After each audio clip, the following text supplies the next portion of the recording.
हमारी अनिल जी से मुलाकात हुई, उनका हमने इंटरव्यू लिया है। उन्होंने एक लंबा चौड़ा सिनेरियो गिनाया है कि हमने अम्बाला के लिए ये किया। सच्चाई है इसमें? है उसने क्या है ये बात। जिस गार्डन में हम बैठे हैं ये भी उन्हीं की बदौलत बना, उन्हीं की बदौलत बनाई है। नहीं तो यहाँ पर बहुत बुरा हाल था। हालांकि ये गार्डन तो बहुत जो गार्डन है चौटाला साहब के टाइम में शुरू हुआ। चौटाला साहब उद्घाटन करा था। हाँ, उद्घाटन चौटाला साहब के टाइम में हुआ। ये तो बनना पड़ेगा हर एक को।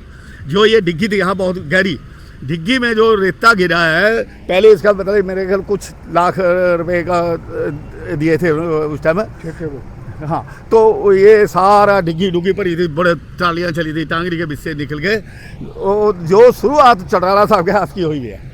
जहाँ तक कि हमने ऑब्जर्व किया है कि खट्टर साहब के बाद अगर मुख्यमंत्री के लिए कोई दावेदार थे तो अनिल जी थे, लेकिन सैनी साहब को गद्दी पे बैठाया गया है। अगर भाजपा दोबारा सत्ता में वापसी करती है यहाँ पर, तो क्या किसको मुख्यमंत्री बनना चाहिए? ये कंट्रोवर्शियल सवाल, इसका कोई जवाब इसका तो नहीं। जवाब नहीं दे सकता कोई। ये तो हाई कमान पर जो होती है ना। अच्छा, ये तो जो एक मिनट, जो जिसकी उत्थे ज्यादा पहुंचा वो मुख्यमंत्री है। हाईकमान कहीं ऐसे ही करते हैं, कोई एमएलए को बनाया ही ना, किसी और को एमपी को बना दे तो क्या मंजूरी? 10 साल पहले जब खट्टर जी को लेके आए थे, नोबडी नोज कि खट्टर साहब जो है यहाँ के मुख्यमंत्री बने। बिल्कुल नवा आदमी था। पहली दफा इलेक्शन लड़ा, पहली दफा मुख्यमंत्री बन गया।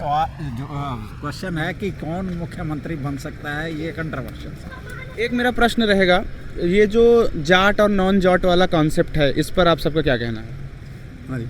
मतलब जो 36 बिरादरी का नारा दिया जाता है, इन सब ये तो अभी बहुत दूर की बात है कि कौन मुख्यमंत्री बनेगा। सबसे पहले तो ये इलेक्शन का है। इलेक्शन में जो जीतेगा, पहले तो जो भी पार्टी जीतेगी वो उसका ही मुख्यमंत्री बनेगा। अभी तो ये नाम भी डिक्लेयर नहीं हुए।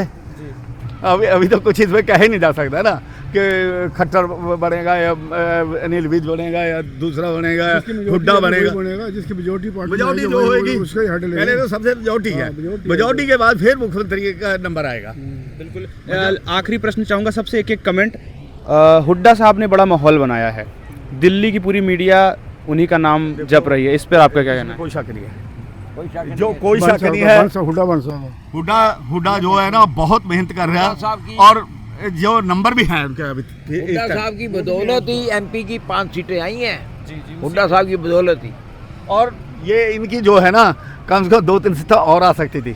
ये आपकी जरा गड़बड़ में तानी में 2-3 सीटें। मोटे तौर पर हरियाणा में कांग्रेस और बीजेपी दोनों ही 2-2 फाड़ 3-3 फाड़ हुए हैं। कहीं पर भी एकजुटता नहीं है दोनों पार्टियों में, जो डिज़र्व करती हैं सीएम के लिए, दोनों में नहीं है। बाकी इलेक्शन के रिजल्ट बताएंगे कि क्या हो सकता है और क्या होना चाहिए। लेकिन हुड्डा साहब हैवी हैं।